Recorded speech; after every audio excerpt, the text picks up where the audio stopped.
against Yahweh and against his anointed, saying, let us break their shackles asunder and cast away their chain from us. He that sitteth in the heavens shall laugh. Yahweh shall have them in derision. Hello, good morning. Welcome to Live Latin Bible Studies. We're continuing in Hosea chapter 11, verse 12, the last verse of this chapter. In a little, well, it's a little parenthetical, maybe a little, I don't want to say out of place. That's not what I mean, but it could easily slip into the next chapter. Because he had concluded saying basically that he would not execute his full wrath upon Ephraim, but he did not say here spare a remnant, but he talks about sparing Ephraim, and he means a remnant. And we know this because of history, because they were not spared. As far as the majority of the population was carried away into captivity, and the majority of those who were taken into captivity never returned. But there was certainly some that returned, and there were some that were not taken captive. Some that, just as the death angel passed over the Israelites, there's God sends forth his judgments, and not everyone is caught up in it. All right. Why my brain? There we go. Okay, so the next verse after that says, he promises to return them and place them in their houses. Ephraim compassed me about with lies, and the house of Israel with deceit. Those are the same thing. Ephraim is the house of Israel. That's I'll mention it once again because someone mentioned to me like, hey, sometimes I forget. So that makes me feel not bad about being so repetitive. Right? Northern tribes of Israel are interchangeably called Israel, Ephraim. Sometimes they're referred to by their capital city, Samaria. Sometimes even Joseph, actually. Ephraim being one of the two sons of Joseph, Ephraim and Manasseh. There is no tribe of Joseph. The tribe of Ephraim is the tribe of Joseph in that regard. And so is Manasseh. But Ephraim was the younger brother. And there was a notable incident when Jacob was blessing all the children of Israel. Instead of blessing Joseph, he blessed his two sons. And he crossed his hands. He was his eyes were, he was nearly blind, but he crossed his hands, and Joseph tried to straighten him out. I mean, he crossed them. He put, Joseph had set the firstborn on his right and the secondborn on his left, and Jacob crossed his hands, which is so like Jacob, if you think, because he was not the firstborn either. So anyways, so Ephraim is the name given to Israel at this point in history, and we are centuries from the time of Jacob, obviously. Centuries removed. Ephraim, and how many centuries, Paul?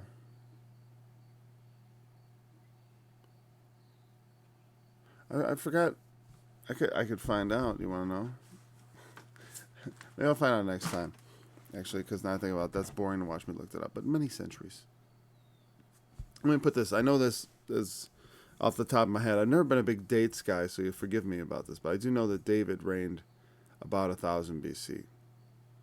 And the Assyrian captivity was around 600 BC. So you consider that the Exodus must have happened a long time before Paul, I think the Apostle Paul talks about their captivity. Well, you consider their captivity. They were from the time of Jacob going down to Egypt to the coming out of Egypt was something like 400 years, I think. Yeah. So they were in Egypt for a significant amount of time. Ephraim compass. So the house of Israel is Ephraim. It's just a different name for Israel.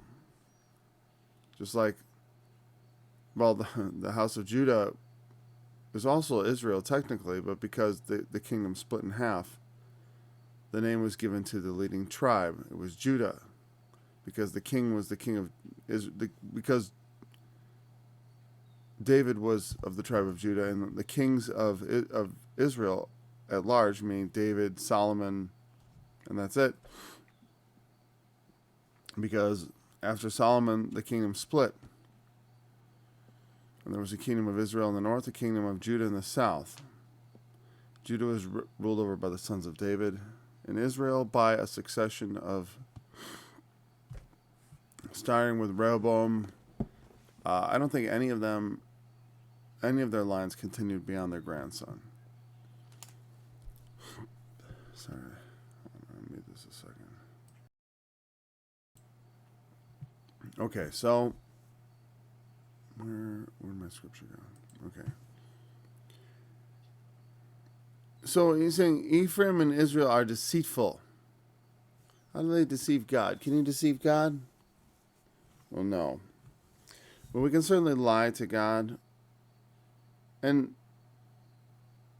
you know, when we are liars, it's like it says of Samuel was the oh, I gotta sneeze. Couldn't get it there fast enough. Oh. Samuel judged Israel. And when Israel wanted a king, it grieved Samuel a bit because he was kind of their leader. But God said, no, they haven't rejected you.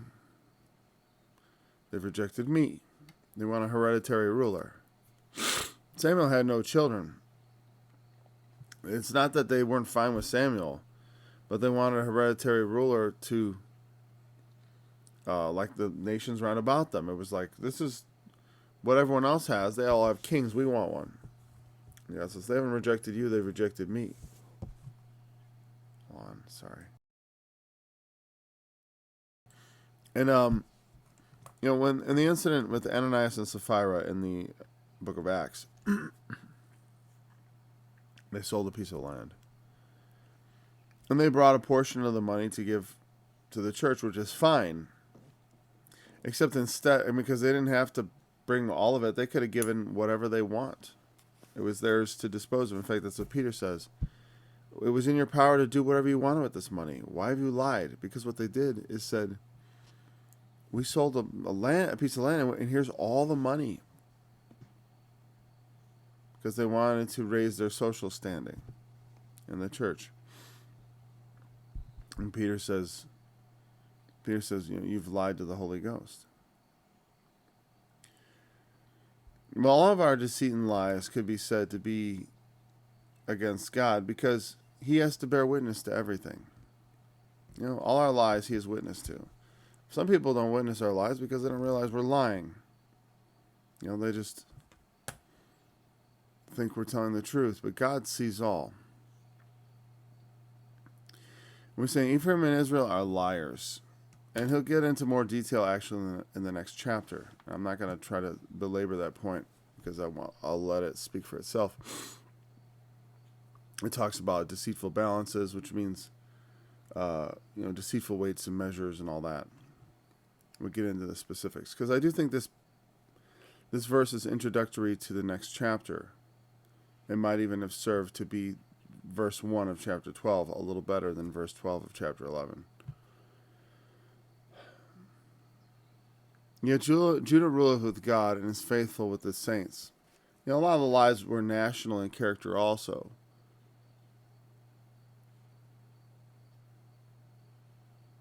I'm trying to think of different ways because my mind literally floods with all the ways in which they could lie to God.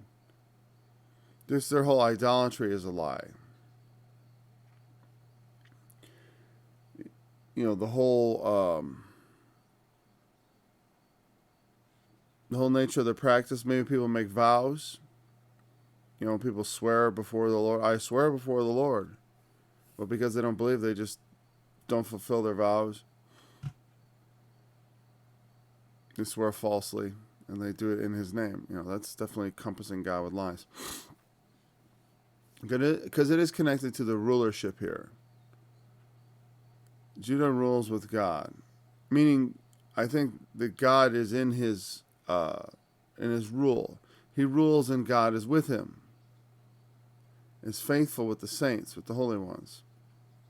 So a saint, that's what saint means. It doesn't necessarily, we always think of saints as these exalted figures from Catholic mythology who drove snakes out of Ireland or did some other fantastic feat, or after they died, a miracle was done in their name. And so now we know they're in heaven and we can declare them officially saints. But technically, in the New Testament, we're all saints because we're all sanctified by the blood of Jesus Christ. The sanctifying blood of Jesus is what makes you a saint, not performing miracles. Though, if we don't act as becoming saints, it's kind of like sketchy to call yourself a saint, right? And it wouldn't be right for anyone to call themselves a saint. That's not how it's ever done. Paul refers to the church at large as the saints, all the sanctified. And that's as it ought to be. So Judah rules and God is with him, in that sense, and faithful with the saints. Faithful to the holy calling. In general.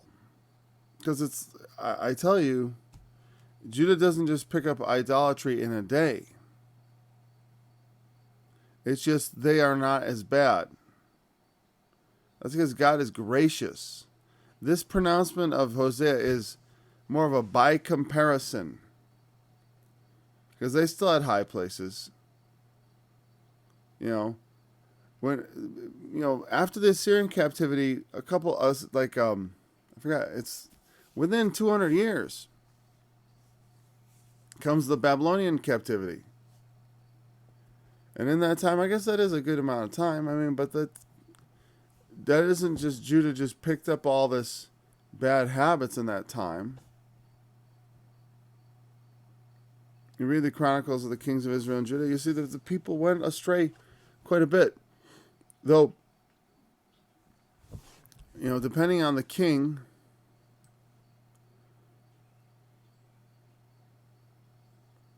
a lot of these kings here from the Hosea prophesied in the days of Ahaz, Hezekiah, Uzziah, John, they were decent. They weren't mythical figures of virtue. They had their mistakes. They had their different errors, and God was not pleased with them 100% of the time. But they sought the Lord. They ruled with God as their guiding light. But Ephraim, and that's the focus of Hosea, Ephraim, verse 1 of 12, feedeth on wind, and followeth after the east wind. See why that last verse I feel like belongs with this? Because if we finish the last chapter talking about restoring Ephraim and the people to their houses, it seems weird to go right into now, let's accuse them again. Ephraim feedeth on wind and followeth after the east wind. He daily increaseth lies and desolation. And they do make a covenant with the Assyrians, and oil is carried into Egypt. Oil is carried into Egypt, that's a figure of speech referring to like paying tribute or making a covenant or alliance, sending them money, essentially, or goods, oil, for the purposes of buying friendship or buying an alliance or hoping to have a mutual defense agreement. And you see, there's a treachery here with Israel. Part of the reason Israel came under attack by Assyria is because of their treacherous nature. let's just say the treacherous nature of their dealings is what I really mean. Because they lied. They would make an alliance with the Assyrians, and at the same time, there's oil being carried into Egypt. You know what I mean? Like, send the caravan, So they're making alliances with the Assyrians and against the Assyrians. Do you think the Assyrians going to care for that very much? It's like while you're signing a peace treaty with one country. I'm not going to use an example. I was thinking of an example, but then I didn't have a counter example. You sign a peace treaty with one country, and then you are making another peace treaty with their avowed enemy. So that is deceitful. So he feeds on the wind. That's you ever heard of the breatharians? Surely you've heard of the vegetarians and the vegans, and then the what do they call them? Freegans, people who eat free stuff, I think. And then I was thinking of the carnivores, whatever. But the breatharians are people who try to just live off breathing. I don't know where. I don't know. They must end up in the hospital a lot. All they need is to breathe the air. That we can get all the nutrients from the air. I mean, it's crazy, right? But because you don't get nourishment from feeding on the wind. That's like such an easy thing to know. It's like it's ancient wisdom. Something people have known for centuries. And he followeth after the east wind. The east wind in Israel came off the Negev, a desert wind, and it was like a hot desert wind. I even have a similar thing. Like when it blows from the east where I live in the wintertime, it's usually really the nasty weather. Because it's the countervailing wind, and it usually means there's some sort of vortex in play. So it's a particularly harmful wind in this part of the world, in that part of the world. It's like chasing something destructive. In feeding yourself on something that does not nourish. They don't seek the Lord to help them out of their situations, but rather they make false alliances. We'll be crafty. We'll make an alliance with the Assyrians, and we'll make an alliance with Egypt against the Assyrians. How cool would that be?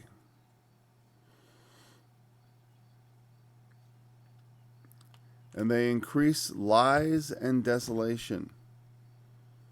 What does that mean? Desolation is he just breaking things? It's because I'm just curious about the word desolation, to tell you the truth.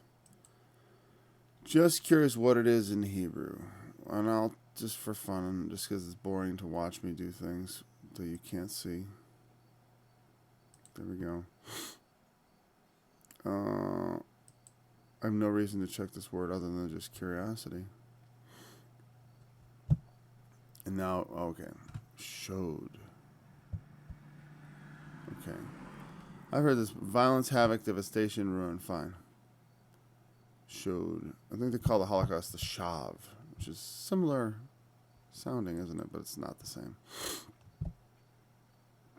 Or maybe it is a different form of the same word. I don't know.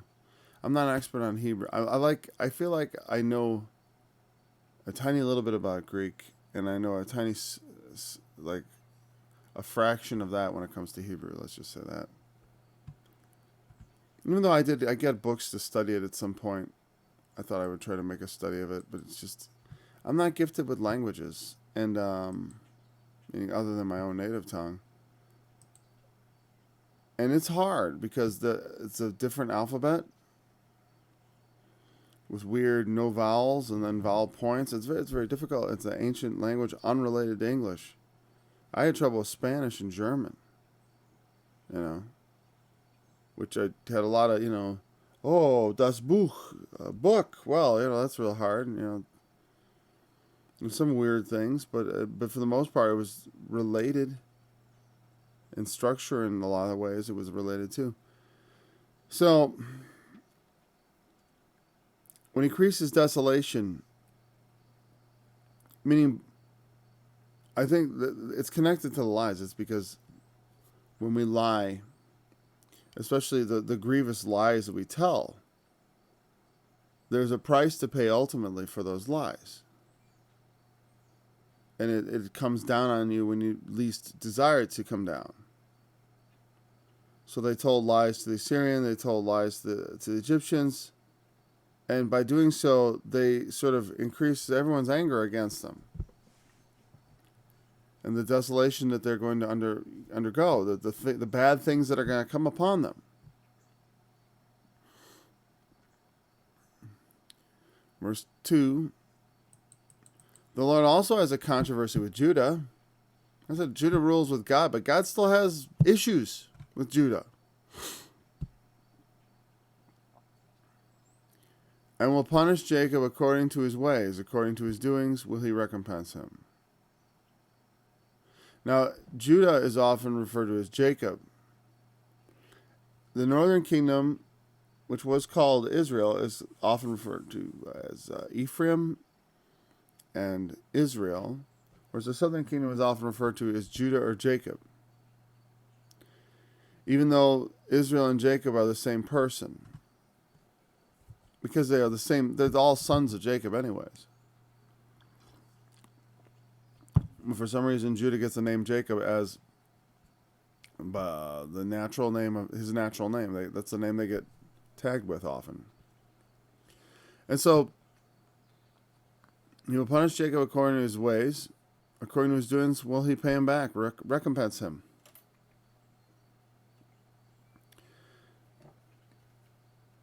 There, like I said, they had idols on every high hill and under every green tree also. At some point, they had a house of sodomites somehow annexed to the temple complex.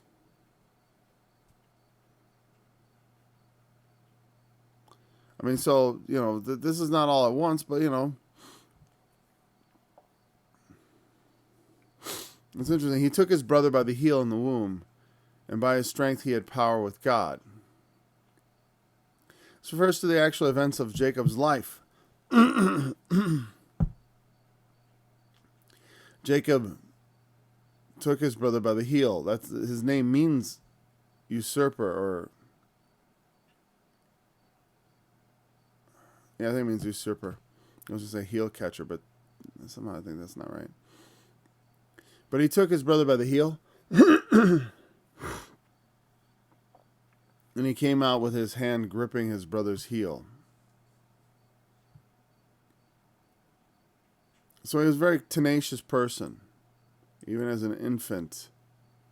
And by his strength he had power with God. Yea, he had power over the angel and prevailed. He wept, or he wrestled with the angel until dawn and would not let go of him. The angel said, let him go. Let me go. And he said, I will not let you go until you bless me. And that's when he gave him the name Israel. Because that's what Israel means. It means the prince that prevails with God. Or he prevailed with God, or something like that. But he prevailed over the angel. I wonder if that word prevailed has any... Is it Isra or something? So I'm not... well, you can kind of see I'm halfway there. Like, you can see the web address I'm at. There we go. Yeah, all right. I gotta bring this up just for fun. Yakol. Yeah, that's related to Jacob. You bet it is. To have power. Interesting. But Yisrael, I was expecting more of that. So, whatever. Well, it sounds related anyways. Maybe it's no relation at all. Like I said, I don't take my word for it when it comes to Hebrew. I'm just using the tools, hopefully not abusing them. That was always my criticism of Arnold Murray, that he abused the tools that he relied on. And I don't want to do that. So take it with a grain of salt. All right.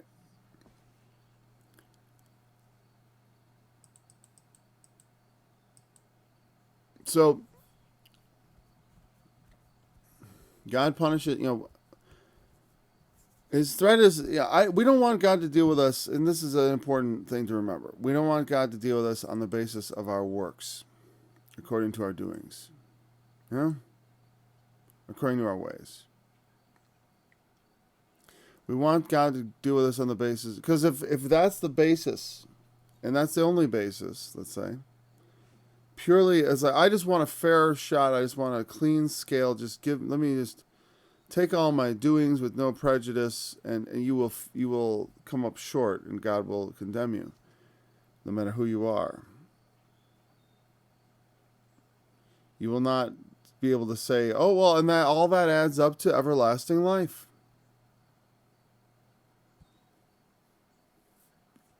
We want to walk worthy of everlasting life as much as we want to walk, let's put it this way, with ourselves pointed in that direction. I want to minimize the amount of mercy God has to show me. I do not want to sin the more that grace may abound the more. But I need God to deal with me on the basis of grace and mercy. And then I need to give heed to that and walk worthy of the calling. Which can be, a large percentage of that could be just your attitude, outlook, and intention. You think about the mercy that was shown someone like Peter, who did things that were otherwise said, hey, he that denies me before men will I deny before my Father and the angels which are in heaven. Well, Peter denied him, but he still had God's mercy. And that shows that, people shouldn't give up hope. Like they think, oh, I'm such a sinner. I've done so, and I've been, and while I was a believer, Peter was a believer. He'd walked with him. Peter had walked on the water with Jesus. And you think like, well, with that kind of evidence in my mind, how could I ever deny him? Well, fear and stuff. There's really, except for the grace of God giving me the strength to overcome things, I could easily just succumb to fear in a situation like that. If you don't think you could do the same thing, then you haven't examined yourself properly.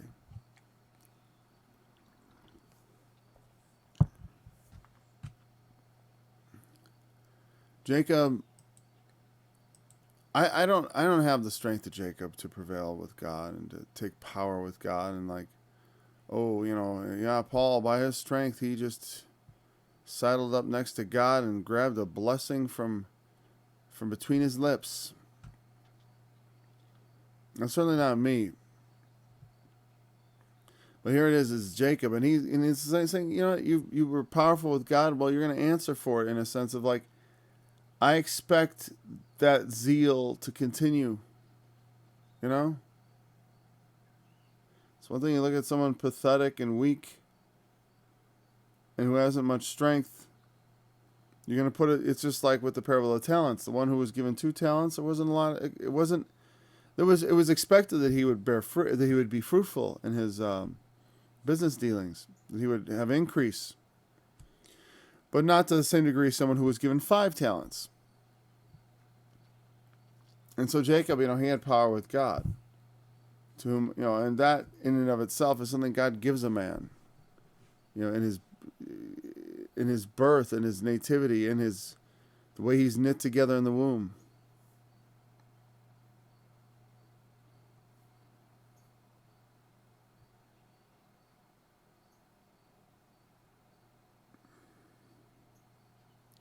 This verse, the rest of this verse is a little, he wept and made supplication unto him. He found him in Bethel, and there he spake with us.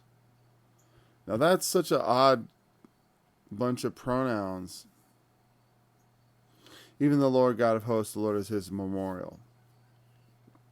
There the Lord is the us, obviously. And,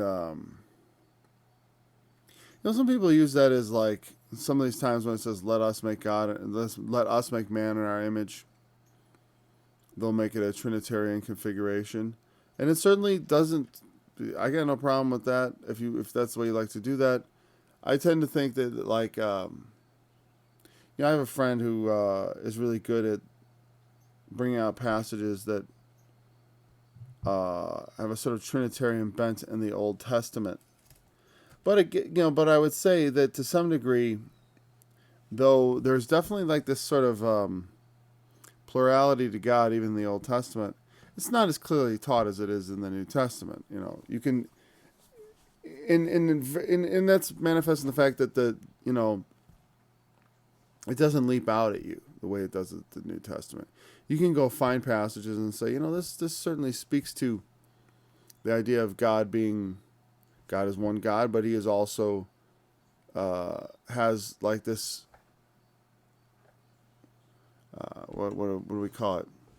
Well, we usually say persons, but I'm trying to find another word, and of course there is no other word, because even persons is in the context of the Trinity, the word persons is has a special definition. It says we don't mean this, we mean this. Like if you look it up in the Catechism of the Catholic Church, and I don't mind looking there to understand because it's actually very helpful. I mean, one of my regrets. You ever have a regret in life not a sinful regret. I just mean like where you're like, I should have said that. I was in an argument with a guy. It was about where the dead are, and he said, "Oh, your position is just the same position as the Jehovah's Witnesses, and whatever." And I was like, well, your position on that's like I could say, well, your position is just the same position as the Roman Catholics. If you despise Catholicism, and he did, that would have been the easiest comeback in the world. You're just holding that position. It's just the same as the Roman Catholic position. The people who make statues to Mary and et cetera, et cetera, et cetera, whatever the objectionable thing I could think of to stir up his ire over. It's guilt by association. I should have said that. What did I say? So I basically just argued that it was not. I'm like, that's guilt by association. That's what I said. I'm like, just because that's not a valid argument. Like you're just trying to sling mud at me by associating what I believe with people who are otherwise objectionable. But that's not the prime reason those, that's not why those sects are considered heretical, is what they believe about. That's not the particular thing. It's never been considered heresy, except by me.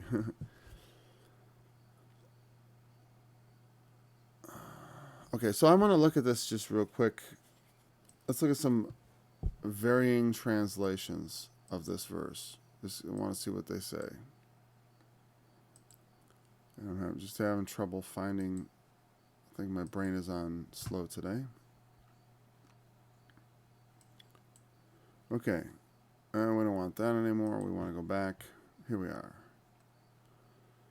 So, he had power of the angel, prevailed and wept.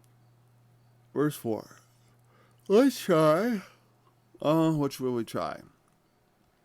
NLT, New Living Translation. No. Don't bother. That's a paraphrase.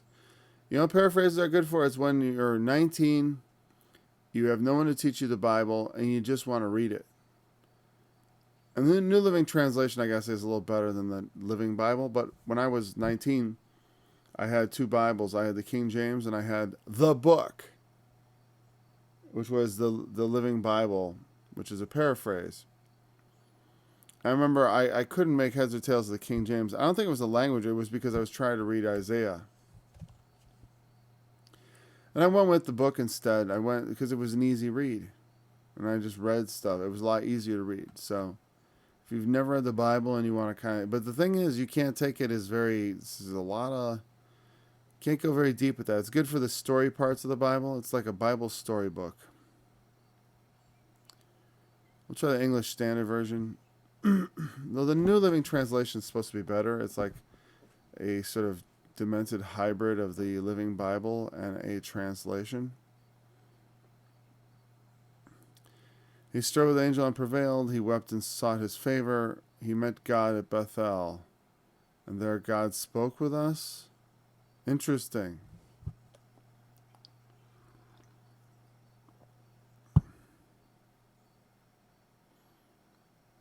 An interesting choice of us. Well, maybe that is. Maybe I prefer.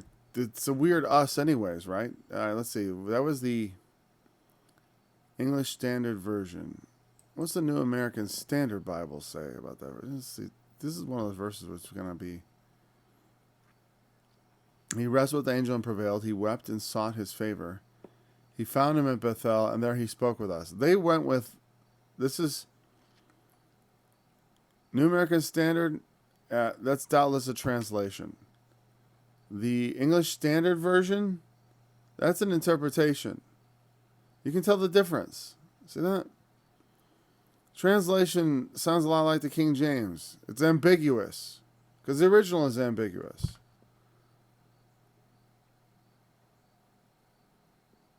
And so...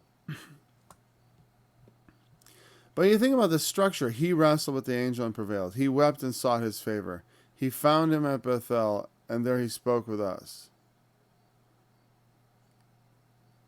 And you could say God found Jacob at Bethel, or Jacob found God at Bethel. Who found who?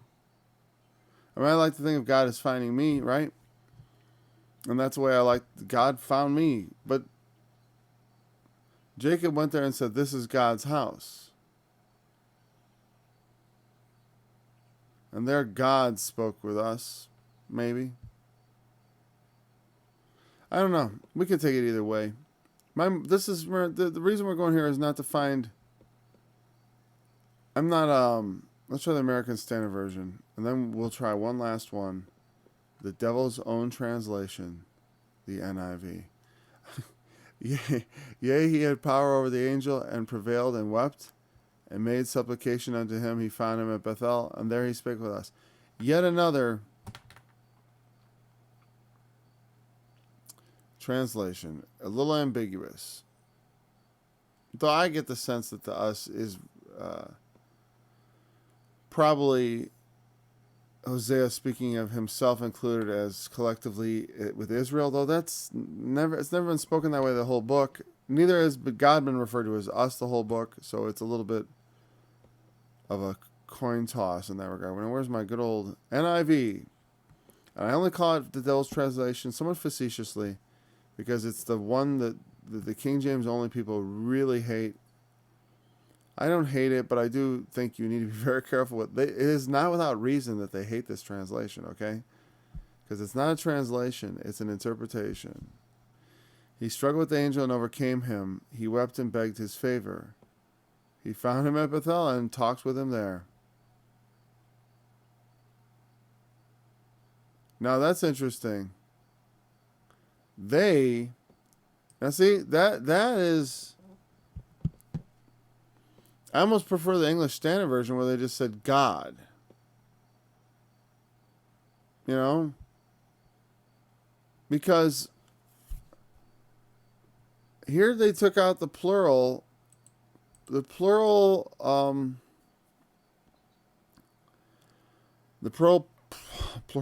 pronoun, Paul. Come on. Bam, bam. Wake up, buddy. I'm awake. I didn't sleep well. I had a headache. So it's gone now. But I need my brains back. Okay? But here we see, they've replaced the plural pronoun, which many other translations kept. Many other, but not the NIV. No. They're like, you know what? It'd be simpler if this was just a singular pronoun. Because, why? Let's see. It doesn't remove any of the confusion. But, as far as as to who's who. he found him at Bethel and talked with him there. He found him at Bethel and he talked with him there. They took out the first he. Or he found him at Bethel and talked with him there. It's us. They didn't deal with the us. They said, like, we'll leave it ambiguous as to who's who. We'll just take the us out because that complicates things. Because on one hand, it makes you think like, well, maybe Hosea is talking about Israel. On the other hand, it makes you think, well, maybe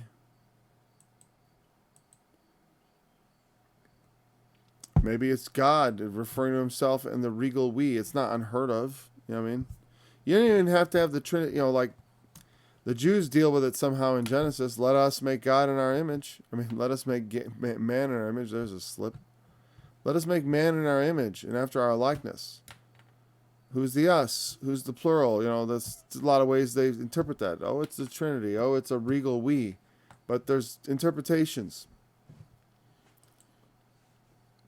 But it's best left.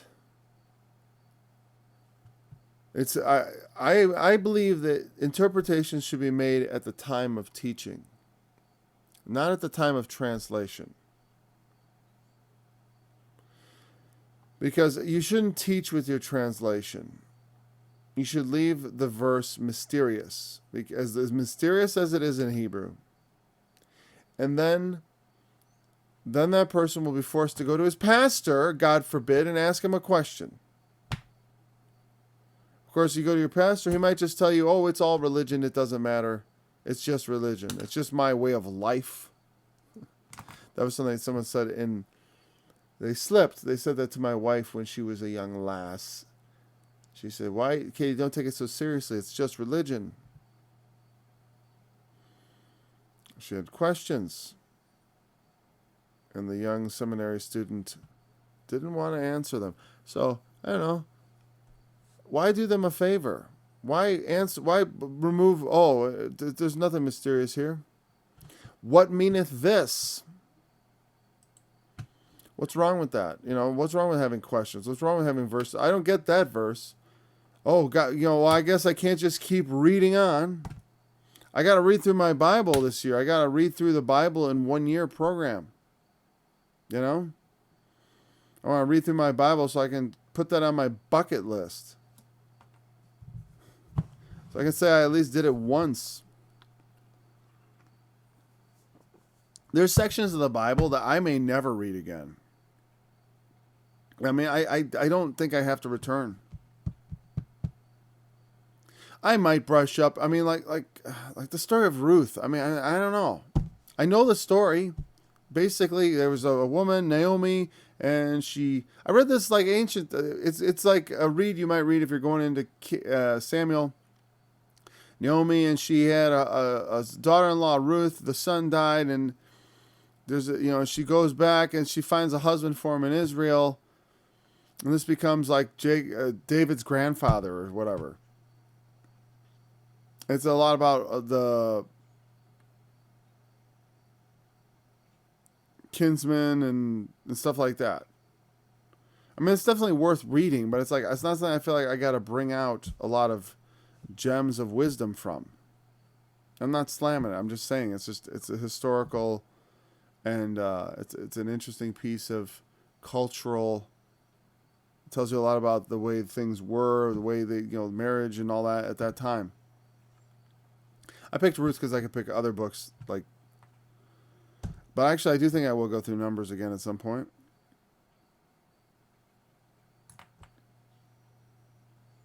And I probably will go through Ruth again at some point. I don't know. I don't know if I'll ever do it on this study. I don't know if I run out of other books to do. Why not? Because I can make it sing. I'm just saying, you don't have to just barrel your way through the Bible. That's my point. You don't have to just blast your way past everything. You can take some time. God knows I do. Let's just take our time. When I was young, I remember I was impatient. I thought the world was about to end. Even if it is, it's like it would be better to learn a few things very solidly than to learn a bunch of stuff and then just lose it.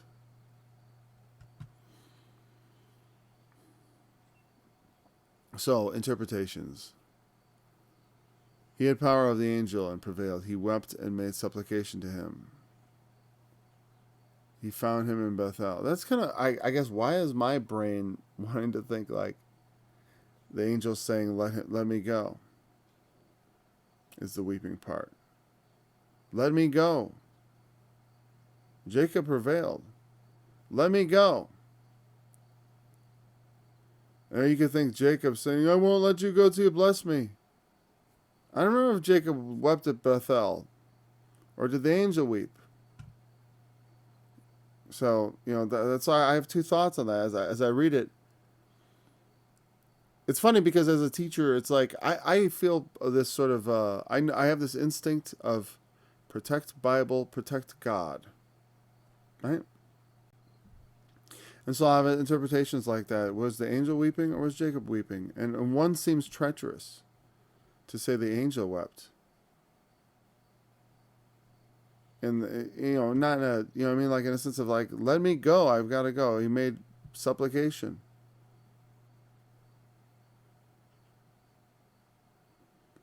We usually think of that as the angel of the Lord, though, don't we? So that would be not right.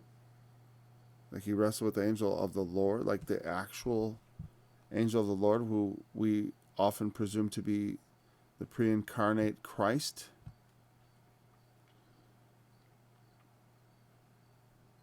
But because I always looked at that wrestling match as a bit of a like, when I wrestle with my kids, and let them win, obviously. You know what I mean? Like, I'm going to use so much strength. You know what I mean? Can you win? You know what I mean? And then it becomes a part where it's like, laughing, let me go. But here it's portrayed as a weeping. So is it Jacob weeping? Like, so whatever. I'm not going to answer that definitively for you. You can read in Genesis and decide for yourself. I did cover that. That was over a year ago, though. And Jacob's exact disposition in that time, at that moment of that fight, I don't recall if it detailed anything like him having tears or,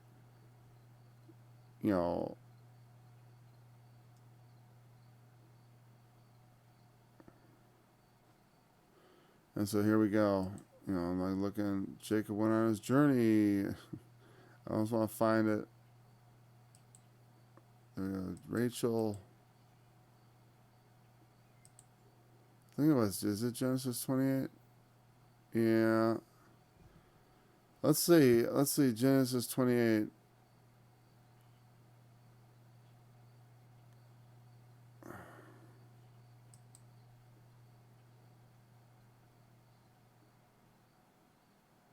Is this where he wrestled with the angel, or is it? I'm going to check that, actually. Okay, let me bring up this real quick. Sorry, I was giving you boredom right there. Bring up my Bible collection. Now, Genesis 28 is where he refers to Bethel, and I went there looking for the part where he wrestles with the angel, but that's where he sleeps the night, and I guess that's not where he wrestles with the angel.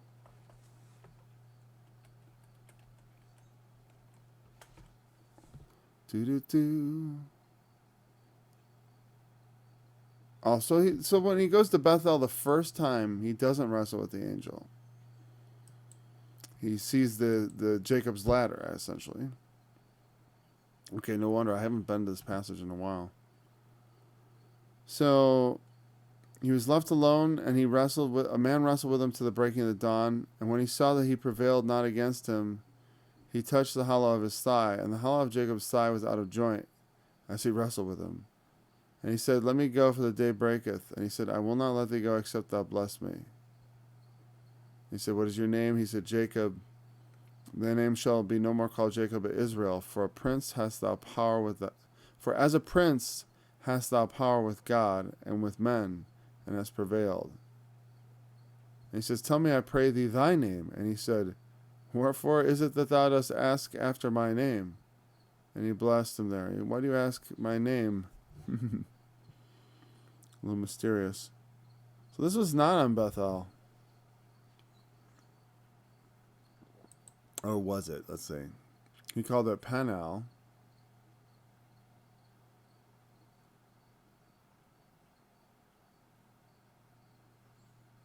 I don't see any reference to Bethel here. But I'm not going to go over the whole passage to just clarify. There are two big events. When he goes out from his father's house in chapter 28, as we read, he goes out and he has the vision of the ladder of the angels ascending and descending. And then on his return, he wrestles with the angel and he blesses him. Did it even mention Bethel? Well, it does mention Bethel here. So it's like, it's sort of in between. He wrestles with him, and then where am I? There we go. He wrestles with him and makes supplication unto him. I will not let you. Well, he makes supplication means like a request.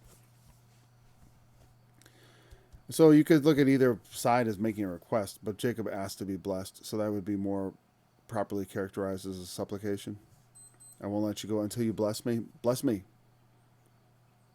He found him in Bethel, and there spake with us. Again, the first it was in Bethel, which became ultimately that place of idolatry. He called it Bethel because surely this is God's house.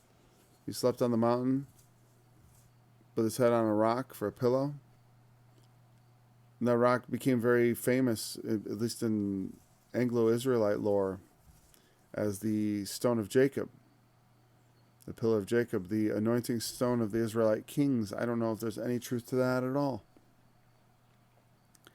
But they say it still sits under St. Edward's chair in, is it King Edward's or St. Edward's chair? There's a famous chair under which the stone of Scone sits, which is reputedly the same stone on which Jacob set his head, which is indeed the seat upon which the kings of Britain were coronated. I don't know. Like I said, I read the books, but but to me, that became like it's like the supermarket tabloid version of studying the Bible. What are the kings and queens up to? Yeah, man, it's like I've been called, as Jacob was called through Christ, he has called us also to the same high calling. And therefore, we are kings, and God has made me, or will make me, or however you want to look at it, or made us, will make us kings and priests unto our God. And therefore, the idea of like looking into all these things to me is kind of a waste of time. It's like fanboy activity. It's like, let's follow the stone and who sat on it.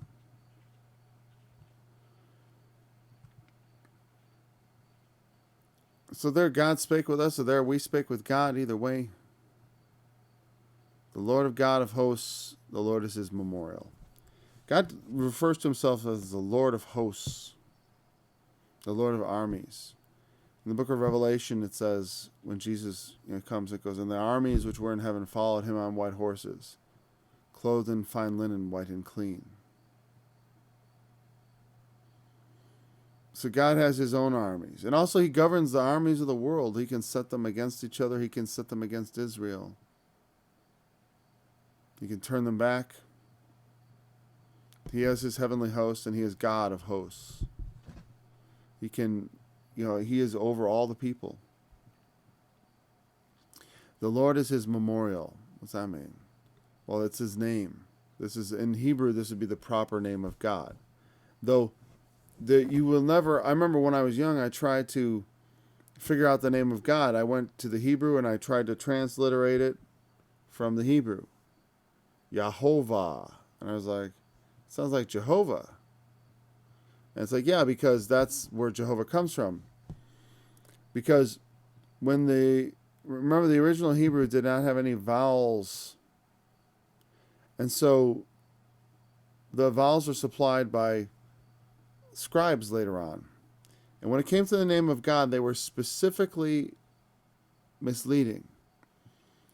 Because they wanted to protect the name of God from being spoken lightly. They didn't want people to just read it casually.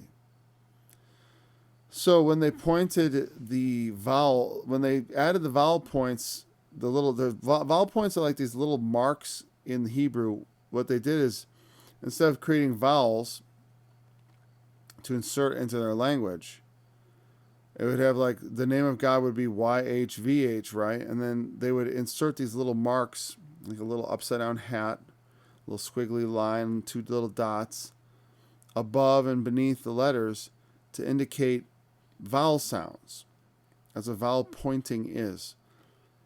And they added these later. And when they did this, they instead of properly pointing it, they took the vowel points from the Hebrew word for Lord, Adonai. El Shaddai, El Shaddai, El Elyon, and Adonai. Adonai is the word for Lord, right? Adonai, Yahovah. They took the vowel points from Adonai and they inserted them to the name of God. So they pointed it with Lord. And then in English, they don't translate it. There's a few instances in the Psalms and I think in some of the prophets where the Lord, Jehovah is his name. And it says, because it's often awkward to say, the Lord is his name. And so, his memorial is his name. Name tells much more about, our name should mean something. We want, like some people these days, their name is like a personal brand on the internet. Like my name is associated with health and fitness, or my name is associated with whatever, like their own name. Like when E.F. Hutton talks, people listen. I don't even know what E.F. Hutton was. He was some investment person. I just remember that commercial from when I was a kid. There were all these people going. They listened because he had a name for whatever it was he was good at, which I don't recall. Not a very good marketing campaign, apparently, because it didn't teach me what they do. Right? Betty Crocker. There you go. Everyone knows what Betty Crocker does, right? That's a name that has a memorial to it. Brings to mind everything that Betty Crocker stands for. Cooking. Right? Cookbooks and cooking and recipes and cake mixes. A lot of it has nothing to do with cooking at all. It has to do with just letting someone else cook for you. Anyway, so God's name is his memorial. His name means something.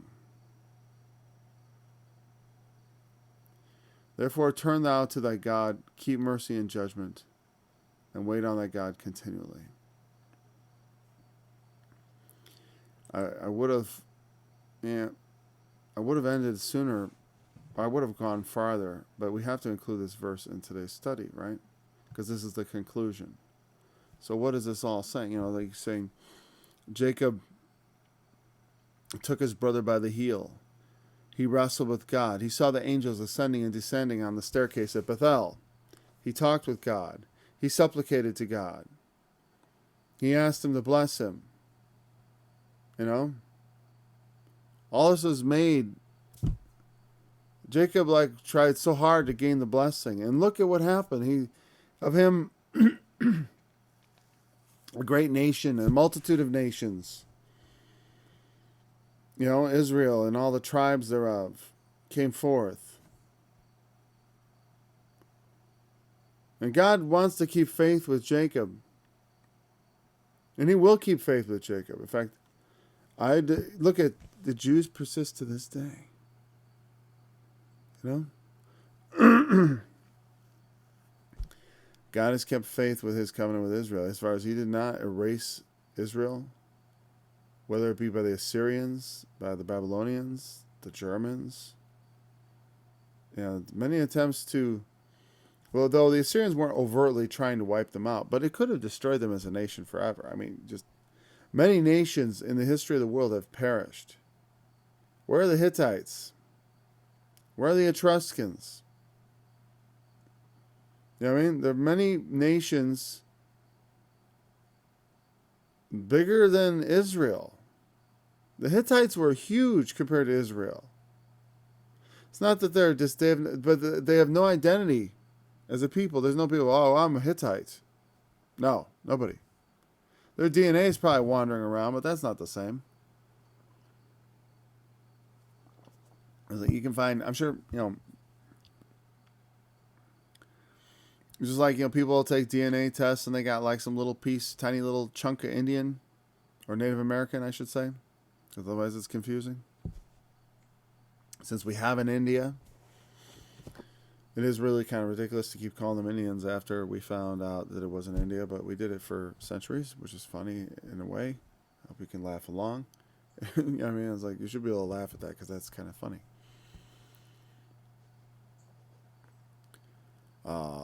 You know, it's kind of dopey in a way. So, all this happened, Jacob, to obtain these promises. He fought so hard to get them. He took his brother by the heel. He was so, I want to have the promise. Bless me. Therefore, turn thou to thy God. You know, if you want God to bless you, you can be blessed. But you've got to look to him. You can't just, you know, think like, oh, because I've got it coming. I'm a descendant of Jacob. God wants to keep faith with Jacob, but if you're faithless with him, Jacob has other descendants. You know? The children of Israel wandered in the wilderness for 40 years. And with many of them, God was not well pleased. In fact, the entire generation, save for a few people, was killed off in the wilderness. Because everyone who came out of Egypt, you know that almost none of the people who came out of Egypt actually got to go to the promised land? But their children, as God said, who they feared would be consumed, would inherit it instead. He's like, you know, you're so full of fear. You don't trust me. You don't believe me. Your children, whom you fear, would die in the wilderness, are the ones who are going to enter the promised land and obtain the promises, and you will not. Other than a very small, you know, Jacob and Caleb. Not Jacob. Joshua and Caleb. Other than that, they all died off. All the men of that generation. Their children would inherit instead. And you know, we think we cannot have an entitled attitude. We can't just think God's going to bless us because we're Christians, because that's our identity. You have to live like a Christian. You know what I mean? You have to live, and that doesn't just mean, it has something to do with your moral behavior. Yes, it does. It has something to do with the way we live our lives. Yes. But, you know, it's not just going to be characterized by a weighing in the balance perfection. Look at Judah in this example. Judah, he said, was still, I still had things to do. They still had things to answer for. Maybe I have things to answer for. But I want God to be dealing with me as chastising a son, not disinheriting, or not treating like an enemy. Israel had become almost like an enemy, because at some point he becomes implicated in their sins. Because if he doesn't punish their sins, it's like I was talking the other day with the analogy of the parent. They'll say, well, where are the parents? What are the parents? You know, where they have a God who says something about justice and mercy and judgment. Where is he? Doesn't he see what a bunch of wicked scumbags his followers are? You know, how badly they acquit themselves in the world. Turn to God, wait on God continually. You know, that's part of what it means to be a Christian, is to like grab him by the heel and not let go. I remember you. God still remembers him. He took him by the heel.